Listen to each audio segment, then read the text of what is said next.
I want you to picture a scenario right now. And I mean, really put yourself there.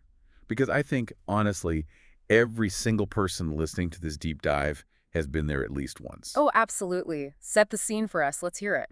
Okay, so you are in a coffee shop. Let's say it's in Paris or maybe Tokyo. It's a beautiful morning. The smell of roasted beans is in the air. You hear the little bell on the door jingle as you walk in, and you are feeling good.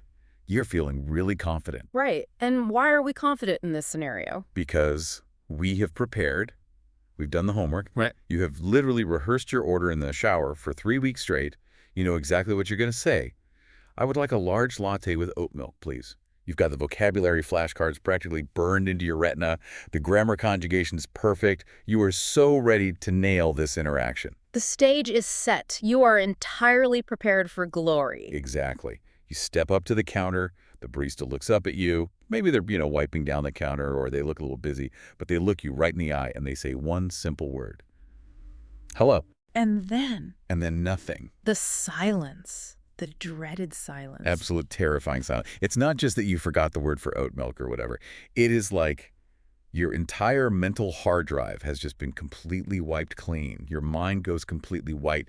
You open your mouth to speak, and instead of that beautiful, perfect sentence you practice, you just kind of make a weird squeaking noise, or you just totally freeze up. Yeah, it's the universal nightmare. It really is a universal nightmare of language learning. It's that visceral feeling of heat rising up the back of your neck, your palms get sweaty, the barista's just staring at you, the people in line behind you are staring at you. And in that exact moment, you just think, I am an idiot. I have studied for 2 years and I can't even say hello. It is devastating. It really, truly is. It feels like a massive personal failure. It feels like a character flaw. Yeah. It feels like, I'm just not cut out for this. I don't have the language gene. But, and this is exactly why we are here today, that feeling actually has a name. And it's not stupidity. No, it is definitely not stupidity. Far from it. So today on the Deep Dive, we are unpacking a source that I honestly think is going to be a lifeline for a lot of people. We're looking at a guide from an English survival course, and they tackle this exact phenomenon. They call it mind blank syndrome. Mind blank syndrome. I have to say, I really love that we have a medical-sounding name for it now.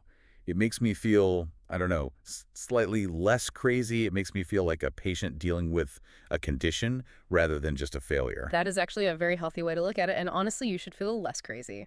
Because the very first thing we need to establish here, and this is really the core mission of our deep dive today, is that this is a highly specific psychological and cognitive event. It is a biological mechanism in your brain. So if I freeze up when I try to speak English Yeah. or Spanish or Japanese or whatever, Yeah. it's not just because I didn't study enough. Not necessarily, no. You could have studied for 10 straight years. You could literally have a PhD in grammar, and you can still get mind blank syndrome because it isn't a knowledge problem. It is a processing problem. Man, that is such a relief to hear. Because usually the immediate reaction is to just want to quit. You just think, well, clearly I don't have the talent for this, so why bother? Precisely. And that is exactly why we are doing this deep dive. We are tailoring this specifically for the beginner or maybe that intermediate learner who just feels totally stuck in that freeze response. We want to take you from that feeling of freezing up to what I like to call confident survival. Confident survival. I really like that phrasing.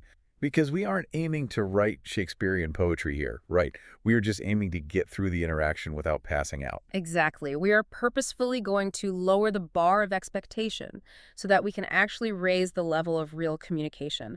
We're going to unpack the actual science of why the brain freezes this concept of cognitive overload, which is super fascinating. We're going to look at how to adjust your mental approach. And, most importantly, we're going to give you a tactical toolkit. Yes, the toolkit. I need tools. I need weapons to fight the awkward silence. We've got them. We have magic words to buy you time. We are actually going to role play a specific shopping scenario to show you the art of paraphrasing, and then we'll finish up with some brain gym exercises that you can do right at home. So if you are listening to this and you have ever felt that panic rising in your throat when someone asks you a simple question in a new language, stay with us. We're going to fix that today. Let's dive right in. Okay, so let's start with the diagnosis part of this. Why do we freeze?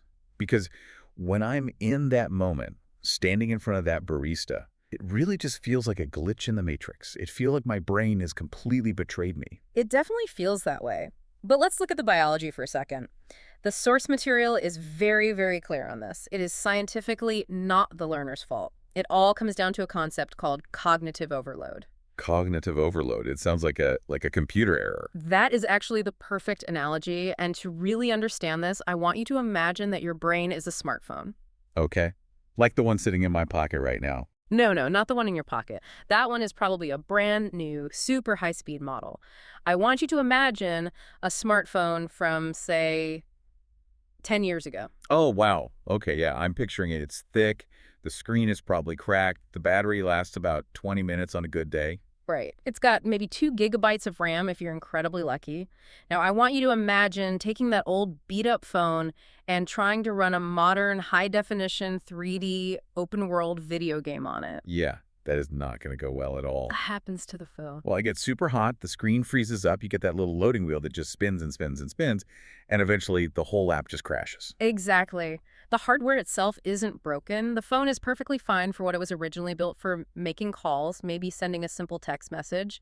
But you are asking it to process way too much data all at once. The processor literally overheats, and the system shuts down to protect itself. So in this analogy, speaking of foreign language, is that high-definition 3D video game. Yes. And this is exactly what language learners often forget.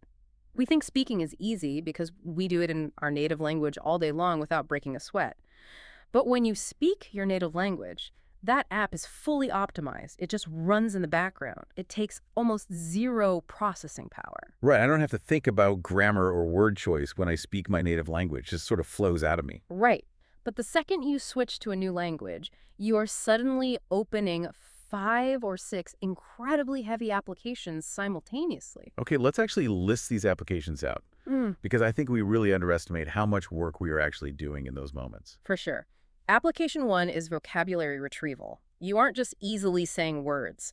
You are actively hunting through a database that isn't really indexed very well yet. So you're searching for the word apple, but your brain is frantically filing through apricot, airplane, and application just to find it. That's already a massive amount of work. Then you have application 2, which is grammar construction. You are acting as an architect in real time. You're thinking, wait, is this past tense? Is this future? Does this adjective go before the noun or after the noun? And all the while you're doing that, the person you're talking to is still just standing there looking at you, waiting for an answer. Exactly.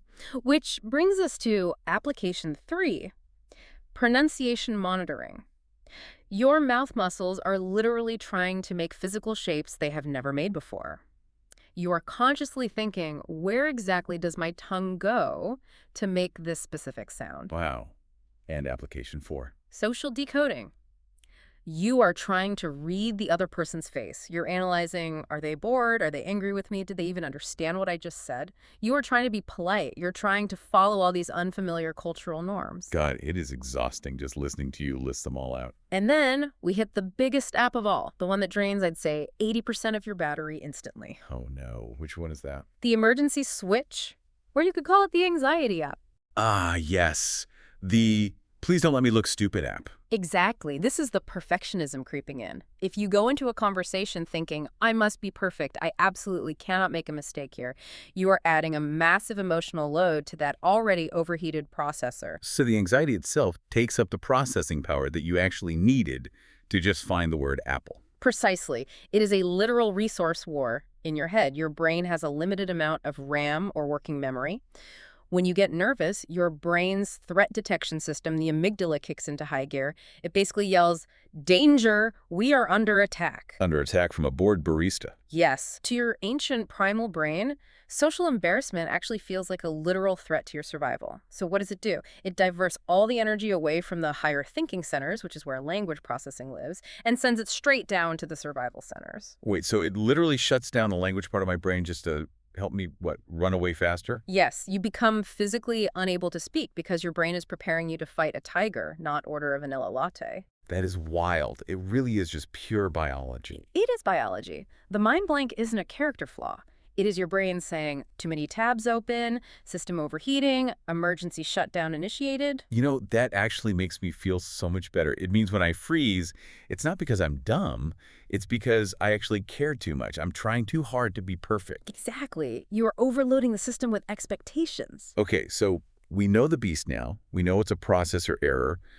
Now, how do we fix it? The Okay. source material shares this really great story from one of the authors about his own sort of disaster moment. And I think we really need to retell this because it illustrates the problem and the solution perfectly. Oh, yes. This is the classic sunscreen disaster. The sunscreen disaster. I love that title so much. So the context here is the author is traveling abroad. He's in an English-speaking country, and he's still a learner at this point. It is a beautiful, completely scorching, hot, sunny day, and he realizes, I need to buy some sunscreen. Very simple mission. Go to the store, buy the cream, leave the store. Very simple. And he prepares. This is the really crucial part. He didn't just walk in blind. He was literally walking down the street to the pharmacy, chanting the word sunscreen, Yeah. sunscreen over and over like a mantra. I have done this exact thing. You cling to that one vocabulary word like it's a life raft. You just hold it in your head so tight because you know if you let go for even a second, it'll fly away. Sunscreen, sunscreen. You've got it locked in. He had it completely locked in. So he walks through the automatic sliding doors. He feels the nice air conditioning. He walks right up to the front counter. He's ready to just say, sunscreen. And then the trigger happens. The clerk looks at him, smiles, this big friendly smile, and says, hi there, how are you doing today? Can I help you find something? Oh no, a friendly greeting. The absolute enemy of the language learner. Exactly. That extra input, that how are you doing today, was the final extra tab that crashed the browser. POF. Gone. The file has just been permanently deleted. Total system failure. He describes it as being about 30 seconds of pure silence. Just standing there, mouth slightly open, staring blankly at this poor clerk, the word sunscreen has completely vanished from the universe. That is the exact nightmare scenario we talked about earlier, and 30 seconds is an absolute eternity. I mean, if I pause for 3 seconds, I feel like I'm dying. 30 seconds, I would have just turned around and ran out of the store. Honestly, most people would. They would just flee the scene. But he didn't. And this right here is the mental reset that we really need to learn from. So what did he actually do? He realized he couldn't find the exact word. The main highway was blocked, so he just abandoned the search for the perfect word and focused entirely on the message he needed to get across. He started using gestures. Like interpretive dance. Basically, yeah. Uh. He pointed up at the sun outside the window, he pointed down at his own skin, and he just blurted out, white cream, put on skin, sun, no good. John, no good. Oh my God. That is actual poetry. But it's effective. And think about what happened next. The clerk didn't call store security. The clerk didn't laugh in his face. The clerk just smiled and said, oh, you mean sunscreen. And he got his He sunscreen. got his sunscreen. The mission was 100% successful. This brings us to a really huge mindset shift that the source talks about. Right. I honestly think this is the most important part of this whole deep dive. We tend to treat language like it's a test, but it's actually just a tool. That is the fundamental difference. Think about how we learn languages in a traditional school setting. It is all about accuracy. Fill in the blank. Multiple choice tests. If you don't write down the exact word sunscreen, you get a big red X on your paper. You fail. Right. In a classroom, saying sun no good is definitely an F. Exactly. In school, it's a failure, but out in the real world, in that pharmacy, language is just a tool for connection and survival. If you say, white cream, sun no good, and you walk out of there with a bottle of sunscreen, you get an A+. You succeeded at the task. I really love that. Sun no good is an A+ answer simply because it worked. Exactly. The source heavily emphasizes that making a mistake in real life won't kill you. The clerk didn't kick him out of the store. The clerk actively helped him. The realization that I can completely mess up my grammar and still survive the interaction is what actually lowers that anxiety. And if you lower the It'll anxiety, free up the RAM in your brain. and then you stop freezing, it's this positive feedback loop. Yes. But to get there, you have to be willing to look a little bit silly first. You have to be willing to be the sun no good guy. See, that is a really hard pill to swallow for adults, though. We have egos. I pay taxes. I have a professional job. I don't really want to sound like a caveman when I go to the pharmacy. I get it, but that ego is the exact weight that is drowning you. You have to let it go. The ultimate goal is communication, not a flawless performance. Okay, I am with you on the mindset stuff. I know I need to breathe. I need to accept that imperfection is totally fine, but I am a very practical person.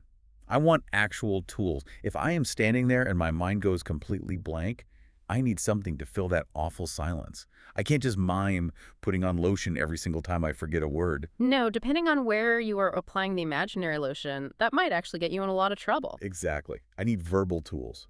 So let's look at section 3, the tactical toolkit. The source calls these things survival phrases. The overarching strategy here is buying time. Remember, your brain is that overheated old smartphone. It physically needs a few seconds to cool down, close out some of those background apps, and retrieve the vocabulary data.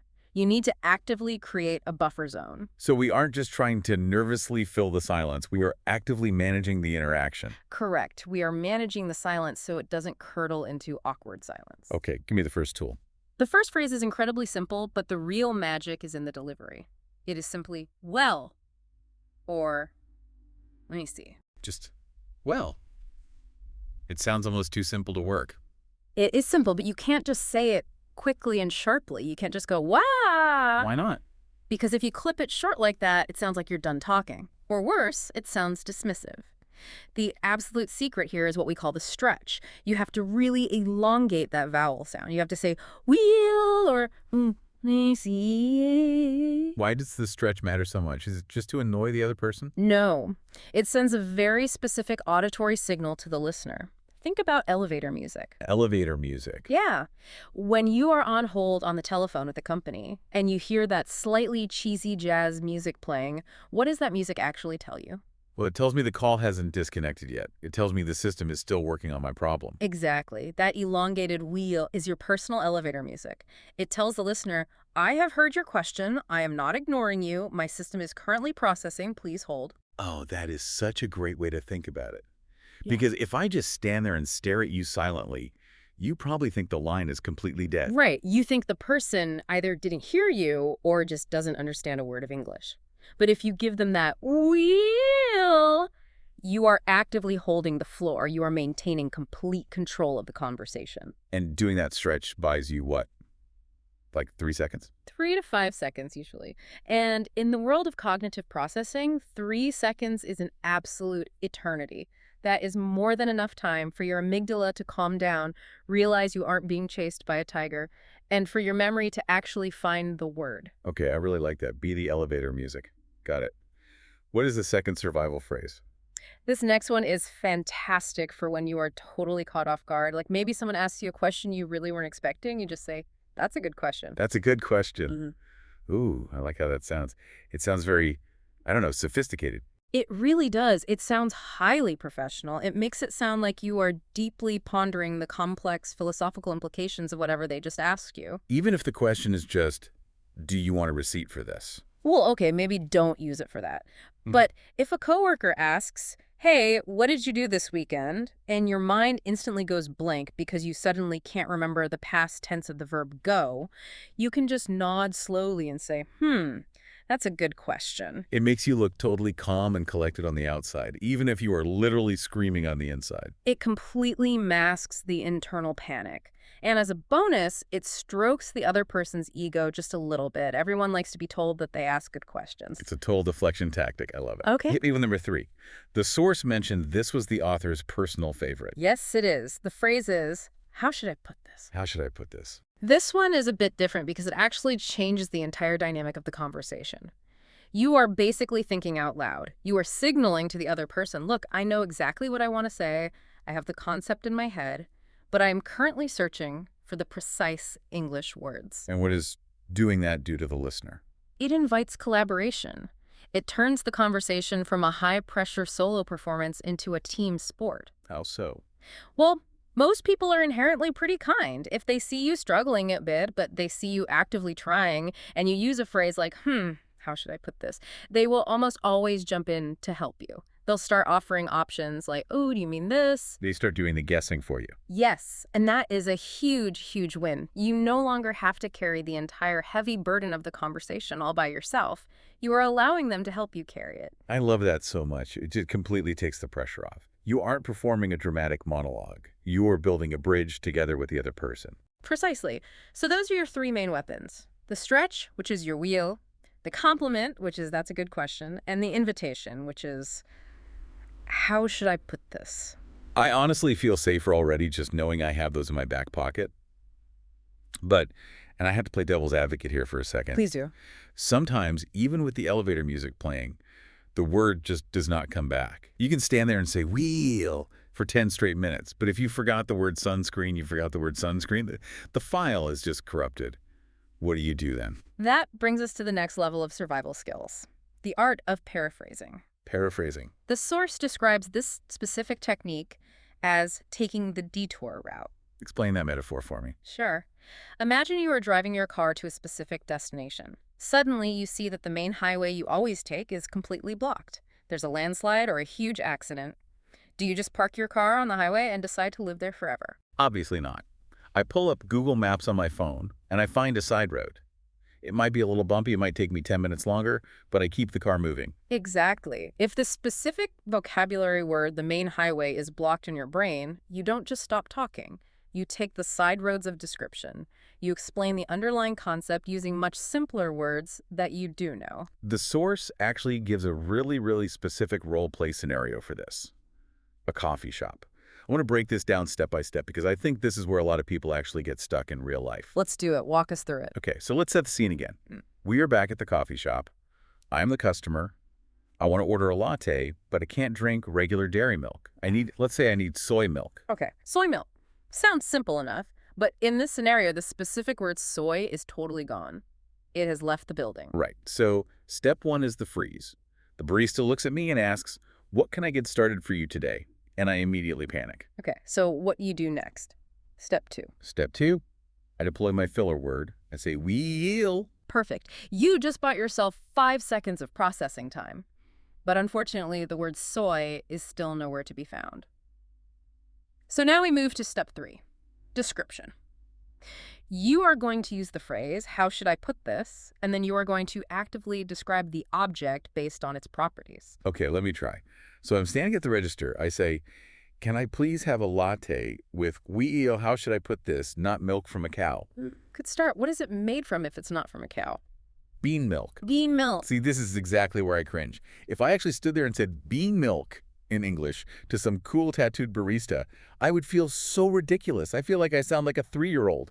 Excuse me, I want the bean milk. I know it feels incredibly awkward inside your head, but you need to stop and really think about the actual result of saying that. If you say bean milk in that context, what is the barista realistically going to do? I mean, they'll probably pause for a half second, look a little confused, and then go, oh, you mean soy milk? Yeah. Exactly. They will say, got it, 1 soy latte coming right up. The communication was 100% successful. It actually worked. It worked flawlessly. And here is the most fascinating thing about this. The source points out that being able to paraphrase like that, to confidently say bean milk, instead of just freezing up in terror, is actually a sign of advanced fluency. Wait, how on earth is saying bean milk a sign of advanced fluency? Because it demonstrates cognitive flexibility. A true beginner is very rigid. They only know one specific word for one specific thing. And if they lose access to that one word, they are completely dead in the water. An advanced speaker, however, is fluid. If the front door is locked, they don't just stand on the porch, they go climb through a side window. Saying bean milk is you successfully climbing through the window. Wow, that is a really empowering way to look at it. You aren't failing to find the right word. You are succeeding at explaining the core concept. Yes. And honestly, the barista does not care about your vocabulary test score. They aren't grading you. They just want to get your coffee order right so they can move on to the next customer in line. So it's about building strategic competence. That's the actual skill we're building here. Exactly. The skill of navigating around the roadblocks. I can totally see how this works for physical nouns. Bean milk, sun cream, saying the cold box or refrigerator. But does this detour method work for other things too? Absolutely, it does. You can describe things by their shape, their color, or their function. If you forget washing machine, you say the machine that washes clothes. If you forget spoon, you say the metal thing you use to eat soup. It's honestly almost exactly like playing a game of Taboo. It is exactly like Taboo, and quite frankly, that is exactly how you should be practicing it. Which perfectly brings us to section 5 of the deep dive, the brain gym. Yes, the brain gym. Because let's be real, how do we actually practice this at home? It's really hard to practice freezing when you're just sitting alone in your bedroom. You can't artificially induce that kind of social panic. That is very true. But what you can do is train the neural pathways ahead of time so they are already paved and ready when the panic does hit. The source suggests two main exercises for this. Exercise 1 is called self-narration. Yep. And this is exactly what it sounds like. You simply narrate your own life in real time. Like I'm a sports commentator for my own incredibly boring life. Pretty much, yeah. You walk around saying, I am walking into the kitchen. I am opening the big cold box. Oh no, there are no eggs left. I really need to go to the store to buy eggs. I am turning on the shower. Wow, the water is very cold today. Right. Now, I know it sounds a little silly, and yes, if you happen to have roommates, they might temporarily think you've lost your mind, but think about what this practice does mechanically for your brain. I guess you are forcibly shortening the distance between having a thought and speaking that thought. Precisely. Usually, as learners, we think of a concept in our native language, then we painstakingly translate it in our heads, and then we finally speak. By narrating your actions constantly, you are building the automatic habit of turning a visual observation directly into English words instantly. You are greasing the cognitive gears. So when you are eventually in a real conversation, that retrieval process is way faster because you've literally been doing it all morning with your fridge and your shower. Right. And there's a secondary benefit. You get used to the actual physical sound of your own voice speaking English out loud, which is surprisingly important for building confidence. A lot of that freeze response actually comes from just hearing yourself sound different and feeling self-conscious about it. That is a really, really good point. If the only time you ever speak English out loud is in high-stakes, stressful situations, of course it's going to feel incredibly weird and unnatural. But if you just casually talk to your toaster every single morning, it just becomes your new normal. Exactly. Go talk to your toaster. Make it a habit. Okay, I like that. It's very doable. Now, exercise 2 is definition practice. And this sounds a lot like the taboo paraphrasing training we just talked about. It is. The method here is to intentionally practice explaining everyday items without ever using their actual names. Okay, let's actually try it right now. I'm going to point at something here in the studio, and you have to describe it to me without saying the actual name of the object. Okay, I love a challenge. I'm ready. Let's see. Okay, this thing right here, the microphone. Oh, okay, let's see. The metal stick on the table that catches my voice. Oh, nice. Catches my voice. I really like that verb choice. Okay, what about that clock over there on the wall? Okay, that would be the round machine on the wall that tells us the time. See, when you force yourself to do that, it actually makes you use really core foundational vocabulary. Words like machine, time, voice, stick. And that right there is the big secret. The actual real secret to conversational fluency isn't knowing the biggest, most complicated words in the dictionary. It's being able to use the simple words highly effectively. If you can explain a complex concept like democracy or awkwardness using only simple foundational words, you can literally talk to anyone in the world. It kind of turns the whole world into a continuous training ground. Like Yeah. you can do this on your morning commute. You look out the window at a tree and think the big plant with lots of green leaves. You look at a city bus and think the very big car made for many people. Exactly. It actively builds that detour route muscle we talked about. So when the main vocabulary highway inevitably gets blocked in a real stressful conversation, your brain doesn't panic. It just automatically knows, okay, highway is closed, switch immediately to description mode. I love that so much. It just completely takes the fear out of the equation. We have definitely covered a lot of ground here today. We've gone all the way from the biological neuroscience of why we freeze to the specific survival words you need to say, all the way to the daily practice drills. But I really want to circle back to the core philosophy that the source ended their guide with. Ah, yes, the mountain metaphor. Yes, they compare the entire journey of learning a language to climbing a massive mountain. It's definitely a classic metaphor, but how exactly do they apply it to this idea of mind blank syndrome? They make the point that having to stop to catch your breath on the trail, which represents having a mind blank, isn't the same thing as falling off the mountain. No, it's literally just a natural part of the physical exertion. Exactly. If you aren't ever getting out of breath, you probably aren't climbing very high or pushing yourself very hard. Man, that is such a crucial reframe for learners. We usually just think, I'm feeling frustrated, therefore I must be failing at this. But they are actively saying, I'm feeling frustrated, therefore I must actually be improving. Exactly. Frustration is actual, tangible proof of effort. The people who just stay safely in their comfort zone, the people who only ever say hello and goodbye and never actually try to attempt a complex sentence or ask for sunscreen, they never freeze up. They never experience mind blank syndrome simply because they aren't ever challenging their brain's capacity. So if you are out there freezing up, it actually means you are pushing your personal limits. You are stepping into the arena. Exactly. You are trying to run that heavy 3D game on your old mental phone. You are pushing the hardware to its limits. And biologically speaking, that is exactly how cognitive upgrades happen. That honestly makes me want to go out into the world and freeze up right now just to prove I'm trying. That is exactly the spirit we want. So, as we wrap up this deep dive, here is our specific challenge to you, the listener. We want you to try just one small thing tomorrow. Keep the stakes incredibly low. Do not go try to give a keynote speech at the UN or anything. Just go to a local coffee shop or even just practice talking to a friend. And purposely try to use one of the survival phrases we taught you. Use that "we-ell" effectively. Really stretch it out. Be the elevator music for someone. Or just casually drop a, how should I put this, into a sentence just to see how it naturally feels in your mouth. And when you do it, and you actually survive the interaction without the world ending, I want you to take a brief moment to just celebrate it. Because that small win, that moment of, hey, I didn't completely freeze, or maybe I did freeze, but I successfully recovered using the detour method, that stuff really stacks up over time. It really does. True confidence isn't just something you are magically born with. It's literally just a tall stack of small, everyday wins. It's a pile of successful, sun-no-good moments. Absolutely. And above all else, always remember that conversation is fundamentally about human connection, not grammatical perfection. If you walk out with the sunscreen, if you get to drink the soy milk, you have succeeded. It truly doesn't matter how much awkward bean milk talk it took to get you there. Stay confident out there. Keep putting in the practice. And keep climbing that mountain, one awkward interaction at a time. Thanks for diving in with us today, everyone. We'll see you next time.